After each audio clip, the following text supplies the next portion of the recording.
जैसे कि हम सब जानते हैं कि स्पाइडरमैन नो वे होम में हमें एक साथ 3 सबसे मशहूर स्पाइडरमैन वर्जन हमें देखने को मिला। और सबसे मजेदार बात तो ये है कि हम इस मूवी में स्पाइडरमैन को ऐसे क्रेजी बट पावरफुल विलन से लड़ते हुए देखा, जो कि हम स्पाइडरमैन फैंस बरसों से देखने के लिए बेताब थे। इसीलिए आज के इस वीडियो में हम स्पाइडरमैन के टॉप 10 विलेंस और उनके पावर्स, एबिलिटी और ओरिजिन के बारे में बात करेंगे। वल्चर एड्रियन स्टॉर्म्स यानी वल्चर को सबसे पहले इंट्रोड्यूस किया गया था स्पाइडरमैन होमकमिंग मूवी में, जो कि है तो एक क्रिमिनल, पर उसने चिटोरी टेक्नोलॉजी को चुराकर इसकी मदद से अपने लिए एक एडवांस एक्सोस्केलेटन सूट और पावरफुल वेपन्स बनाकर खुद को वल्चर में ट्रांसफॉर्म कर लेता है। वल्चर के पास सुपर स्ट्रेंथ और ड्यूरेबिलिटी जैसी और भी बहुत सारी पावर्स है।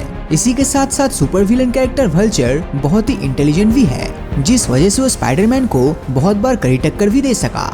स्कॉर्पियन 2017 में आई मूवी स्पाइडरमैन होमकमिंग में हमने वल्चर के साथ स्कॉर्पियन को भी स्पाइडरमैन से लड़ते हुए देखा है। स्कॉर्पियन यानी मैकगर्गन एक क्रिमिनल है जिसे $10,000 देकर जे जोना जमसन इस पर एक एक्सपेरिमेंट करता है, जिस एक्सपेरिमेंट में मैकगर्गन के बॉडी पर म्यूटेंट स्कॉर्पियन के डीएनए को इंजेक्ट कराए जाने के बाद इस पर स्कॉर्पियन जैसी पावर और एबिलिटीज आ जाती है। स्कॉर्पियन के पास है सुपर ह्यूमन स्ट्रेंथ और वॉल क्रॉलिंग करने जैसी पावर्स, जिस वजह से स्कॉर्पियन स्पाइडरमैन का सुपर विलन बनकर सामने आया है। स्पाइडरमैन होमकमिंग के पोस्ट क्रेडिट सीन में वल्चर और स्कॉर्पियन को एक साथ बात करते हुए दिखाया गया है, जिससे इंडिकेशन मिलती है कि बहुत जल्दी इन दोनों विलन्स के साथ फिर से स्पाइडरमैन का आमना सामना होगा। Morbius Nobel prize winner biochemist Michael Morbius बचपन से एक रेयरेस्ट ब्लड डिजीज से सफर कर रहा था। इस डिजीज को क्योर करने के मकसद से उन्होंने अपने बॉडी में बैट्स के डीएनए को इंजेक्ट किया और एज अ साइड इफेक्ट वो लिविंग बैट यानी वैम्पायर में कन्वर्ट हो जाता है। उसके पास चमगादड़ जैसी सभी पावर्स मौजूद है,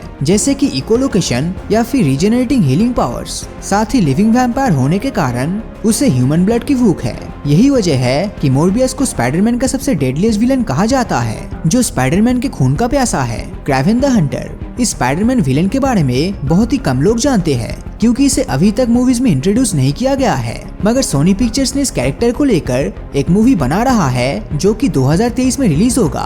तो सर्जेई क्रेविनहॉफ यानी केविन द हंटर एक स्किलफुल हंटर था, जिसे कैलिप्सो से एक सीरम मिला था। इसे पीने के बाद क्रेविन के बॉडी में स्ट्रेंथ, स्पीड और सेंसेस एनहेंस हो जाती है, जिसके बाद वो दुनिया को अपने हंटिंग स्किल और सुपीरियरिटी प्रूव करने के खातिर ऐसे सुपर हीरोज को हंट करना शुरू करता है, जो कि एनिमल से इंस्पायर होकर बनी है। और शायद ही आपको मालूम हो, लेकिन नो वे होम मूवी के एंड सीन में हमें क्रेवेन द हंटर की एक परछाई भी देखने को मिली है, जिससे पता चलता है कि मार्वल भविष्य में इसको लेकर कोई मूवी जरूर बनाएगा। अगला विलन है लिजार्ड। कर्ट कॉनर्स, जो कि एक जेनेटिक बायोलॉजिकल साइंटिस्ट है, वो एक हादसे में अपना हाथ खो देता है। अपने इस कटे हाथ को फिर से रीग्रो करने के लिए उसने एक मॉडिफाइड लिजर्ड के डीएनए से बने सीरम को अपने शरीर में इंजेक्ट करता है, और फिर इस सीरम के कॉम्प्लिकेशन के चलते वो लिजार्ड में कन्वर्ट होकर अपने ऊपर से सारा कंट्रोल खो देता है। लिजार्ड में कन्वर्ट होने के बाद कर्ट कॉनर्स के पास सुपर ह्यूमन स्ट्रेंथ और रीजनरेटिंग हीलिंग फैक्टर जैसी बहुत सी पावर्स आ जाती है। इसी के चलते स्पाइडरमैन के साथ लिजार्ड का कई दफा फाइट भी हुआ, जिसमें ये स्पाइडी के ऊपर भारी पड़ रहा था। लेकिन द अमेजिंग स्पाइडरमैन मूवी के एंड में इसने स्पाइडरमैन की जान बचाई और एक एंटीडोट से खुद को फिर से नॉर्मल ह्यूमन बीइंग में ट्रांसफॉर्म कर लिया। सैंडमैन फ्लिंट मार्क, जो कि एक क्रिमिनल होता है, वो जेल से भागते वक्त गलती से एक एक्सपेरिमेंटल सैंड पार्टिकल एक्सीलरेटर में गिर जाता है, जिसके बाद उसके बॉडी सेल्स के मॉलिक्यूलर्स सैंड पार्टिकल से बाइंड होकर उसे सैंडमैन बना देता है। सैंडमैन ताकत के मामले में स्पाइडरमैन का सबसे पावरफुल विलेन है। इसके पास शेप शिफ्टिंग और बॉडी कन्वर्सन जैसी सैंड पावर्स है। ये अपने बॉडी को सैंड पार्टिकल में कन्वर्ट कर सकता है। सैंडमैन को कोई पकड़ नहीं सकता और इसे मार पाना नियरली इम्पॉसिबल है। इसके साथ साथ ज्यादा सैंड मिलने पर ये अपने साइज को बहुत ज्यादा इंक्रीज कर सकता है। वेनम स्पाइडरमैन के सबसे पावरफुल और one of the most powerful villain venom एक सिम्बायोट है, जो अपने होस्ट के साथ बॉन्ड होकर उसके बॉडी में रहता है। स्पाइडरमैन 3 में जब वेनम स्पाइडरमैन के बॉडी से मर्ज होता है, तब स्पाइडरमैन के पावर्स काफी एनहेंस हो जाता है। वेनम एक सिम्बायोट होने की वजह से ये अपने होस्ट को रीजनरेशन कैपेसिटी और स्ट्रेचिंग जैसी पावर्स प्रोवाइड करता है। वेनम कितना पावरफुल सिम्बायोट है, वो हमें वेनम और लेट देयर बी कार्नेज इन दोनों मूवीज के थ्रू देख लिया है। और नो वे होम के पोस्ट क्रेडिट सीन में ये कंफर्म कर दिया गया कि इस कैरेक्टर को हम स्पाइडरमैन के अपकमिंग मूवी में जरूर देख पाएंगे। मिस्टीरियो क्विंटन बैक यानी मिस्टीरियो को हमने स्पाइडरमैन फार फ्रॉम होम में भी देखा है। ये स्टार्क इंडस्ट्री का एक एम्प्लॉय हुआ करता था। वहाँ काम करते वक्त इसने बहुत सारे कमाल के होलोग्राफिक टेक्नोलॉजी को इन्वेंट और डेवलप किया था, जिसका पूरा क्रेडिट टोनी स्टार्क को मिल जाता है। इसीलिए क्विंटन बैक टोनी के खिलाफ चला जाता है और नतीजे के तौर पर टोनी उसे स्टार्क इंडस्ट्री से निकाल देता है, जिसके बाद वेक अपने होलोग्राफिक डिजाइन की स्किल से एलिमेंट्स और इफेक्ट्स को विजुअली क्रिएट करता है। और स्पाइडरमैन फार फ्रॉम होम में क्विंटन बैग का बनाया हुआ इल्यूजन इतना रियल था कि जिसने पूरे दुनिया के साथ साथ स्पाइडरमैन को भी चकमा दे दिया। क्विंटन रियल इल्यूजन क्रिएट करने के साथ साथ ओपोनेंट्स पर अटैक करके उन्हें डैमेज भी कर सकता था। स्पाइडरमैन फार फ्रॉम होम के एंड में मिस्टीरियो तो मर जाता है, लेकिन उसका एक साथी विलियम रिवाइन ने मिस्टीरियो की बनाई हुई प्रोग्राम को पेन ड्राइव में डाउनलोड कर लेता है और इसीलिए भविष्य में स्टोरी को मार्वल यहाँ से कंटिन्यू भी कर सकता है। Doctor octopus. Doctor Otto Octavius एक न्यूक्लियर फिजिसिस्ट और जीनियस साइंटिस्ट था, जिसने अपने लिए एक मैकेनिकल टेंटेकल लाइक आर्म्स को बनाया, जिस पर उन्होंने एक इनहिबिटेड चिप को इंस्टॉल किया ताकि वो अपने माइंड को उन आर्म्स के कंट्रोल से उन्हें बचा सके। लेकिन फ्यूजन रिएक्शन की फेलियर की वजह से ये इनहिबिटेड चिप डिस्ट्रॉय हो गया और मेटेलिक टेंटेकल्स लाइक आर्म्स ने ऑक्टेवियस के माइंड को कंट्रोल कर लिया, जिसके बाद वो बन गया सुपर विलेन डॉक्टर ऑक्टोपस। उनके पास कुल 4 extremely durable metallic tentacles arms है, जिन आर्म्स को डिस्ट्रॉय नहीं किया जा सकता। इन आर्म्स को डॉक्टर ऑक्टोपस अपने दिमाग से कंट्रोल करके ओपोनेंट्स को हेवी इंज्योर कर देता है। इसके अलावा डॉक ऑक के पास वॉल क्लाइंबिंग जैसी एबिलिटीज भी है।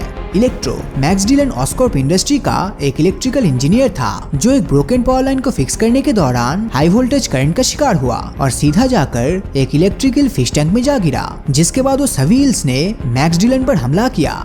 इस हादसे के बाद उसकी बॉडी से इलेक्ट्रिसिटी जनरेट होने लगा और फाइनली वो इलेक्ट्रो में ट्रांसफॉर्म हो गया। तो यही इलेक्ट्रो पहले स्पाइडरमैन का फैन हुआ करता था, लेकिन एक मिसअंडरस्टैंडिंग की वजह से वो स्पाइडरमैन का दुश्मन बन गया। इलेक्ट्रो के पावर्स की अगर बात करें तो इसके पास इलेक्ट्रिसिटी मैनिपुलेशन से रिलेटेड कमाल के पावर्स और एबिलिटीज है और इलेक्ट्रो एक ऐसा विलन है जिसने बहुत बार स्पाइडरमैन को अपने इलेक्ट्रिकल करंट से घायल कर चुका है, जो हमें स्पाइडरमैन नो वे होम में भी देखने को मिला। लेकिन इस बार इलेक्ट्रो ब्लू नहीं बल्कि अपने कॉमिक एक्यूरेट येलो कलर में देखने को मिला।